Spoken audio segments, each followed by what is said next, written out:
Today we're going to be going over how to edit your repos using GitHub's online editor.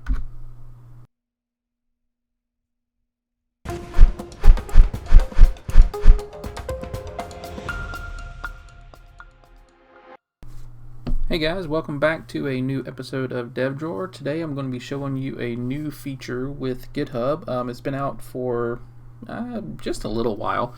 Some of you may not be familiar with it, and as you can tell, I don't have the editor open this time because with GitHub, if you have code repositories set up already, you can click on your repository and then hit the period symbol on your keyboard, and it opens up a visual editor that's basically Visual Studio. So let's go ahead and set up our VSCode inside of the browser. And you can sync your settings across all of your devices the same way you can in Visual Studio, and it's pretty cool.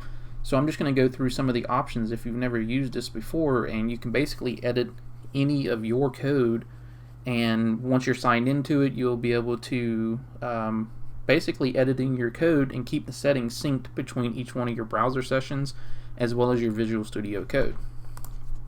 So I'm not going to enable the settings syncs just because I don't use this too much, so I don't want to disrupt anything inside of my VS Code for now, but you can basically use this the same way that you would to be able to use Visual Studio. So we'll just go through and you can look through all of the options that you have to set it up, and then basically set it up exactly the way that you want it, and then have those settings saved across your browser. So I'm going to go ahead and mark done for all of these.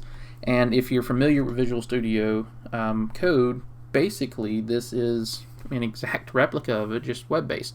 And I don't know if you've noticed or not, but Visual Studio code itself is web-based.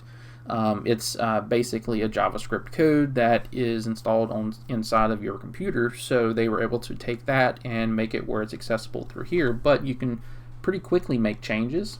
So this is the plugin that we added last week, I believe, the tutorial for last week, the week before that.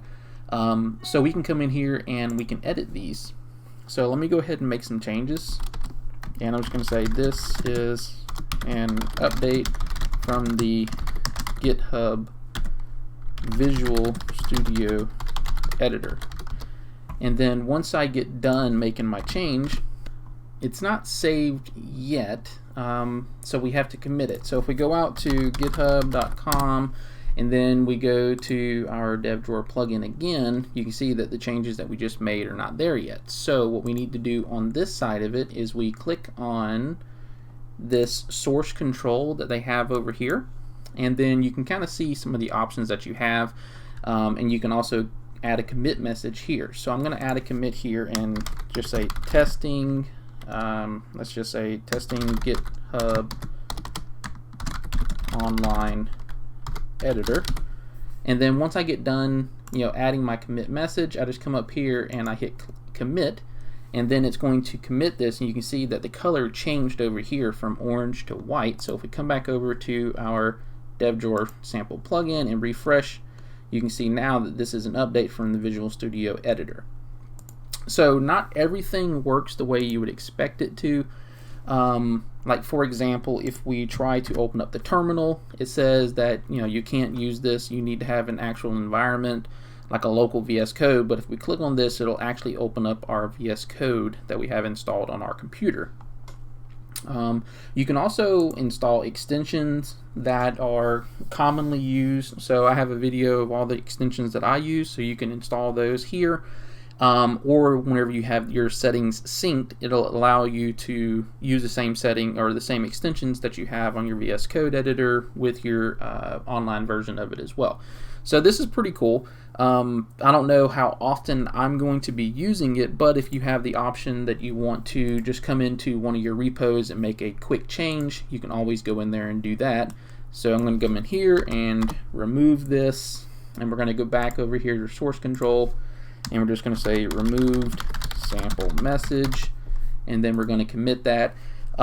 So just quick changes like this, something pretty cool that GitHub recently started doing, and I think it's like a precursor to their what is it called, CodeSpaces. I don't know if you also know about CodeSpaces, but CodeSpaces is like their premium online editors, and it's pretty cool. They cost money, so this is the free version of it that you can see here. This is the free version, but you do have the option to open up CodeSpaces and actually sign up for an account, and you can do that by going to Features CodeSpaces. They don't sponsor this video, but just in case you're interested in something like this, you can actually see what's available to you through CodeSpaces, which is pretty cool if you want to have if you have a slow laptop, or you have a slow computer and you want to have a little bit more features and functionality that you can use anywhere on any computer. It might be a pretty good option for you. So just something to take a look at. Also, one more thing, if you remember, whenever we first got into this, we opened up our repository and I hit the period symbol on the keyboard, but you can also go to, I believe it's GitHub.dev. So if we come over here to GitHub.dev, that's going to open us up in the editor as well.